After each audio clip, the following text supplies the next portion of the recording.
Council. I am the National Chairman, Puram Pradeep Kumar Layan. So మానవ హక్కులకు ఎక్కడైతే ఉల్లంఘన జరుగుతుందో వాటిపై తక్షణమే మా యొక్క Indian national human rights protection council ద్వారా మేము అక్కడ ఉంటామో అని మేము వాగ్దానం చేస్తున్నాం. అలాగే ఎక్కడైతే బిలో పావర్టీ లైన్ ఉందో, ఎక్కడైతే పేదవాళ్ళు ఉన్నారో, ఎక్కడైతే కనీస విద్య అందట్లేదో, ఎక్కడైతే పేదరిక నిర్మూలన పూర్తిగా దాన్ని అంతమొందించేంత వరకు కూడా మేము హ్యూమన్ రైట్స్ ద్వారా మేము వర్క్ చేస్తామని మేము చెప్తున్నాం.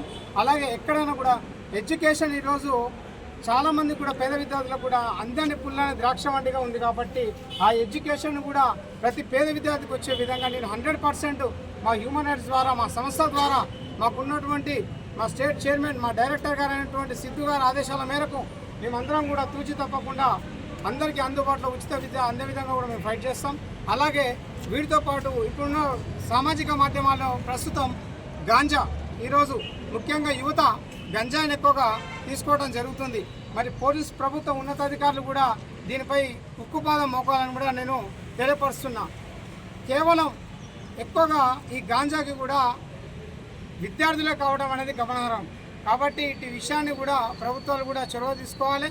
హ్యూమన్ రైట్స్ యొక్క కౌన్సిల్ మేము ముందుంటాము. ప్రతి విషయంలో కూడా ఒక ఎడ్యుకేషనే కాదు, మేము వీటితో పాటుగా సమాజ సేవ కూడా చేస్తాం. మేము ఎక్కడైతే వృద్ధురాశ్రమాలు ఉన్నాయో, వికలాంగులు ఉన్నారో, మానసిక వికలాంగులు ఉన్నారో వాళ్ళకి తోడ్పాటు కూడా మేము మా యొక్క కమిటీ ఉన్నది. మా కమిటీ కోర్ కమిటీ యొక్క సిఫార్సు మేరకు మేము వారికి కొంత ఆర్థిక సాయం చేస్తాము. అన్నదానాలు కూడా చేసే కార్యక్రమానికి మేము ముందున్నాం. కాబట్టి ఇటు విషయాన్ని కూడా మేము తెలియపరచాలని సంతోషిస్తున్నాం.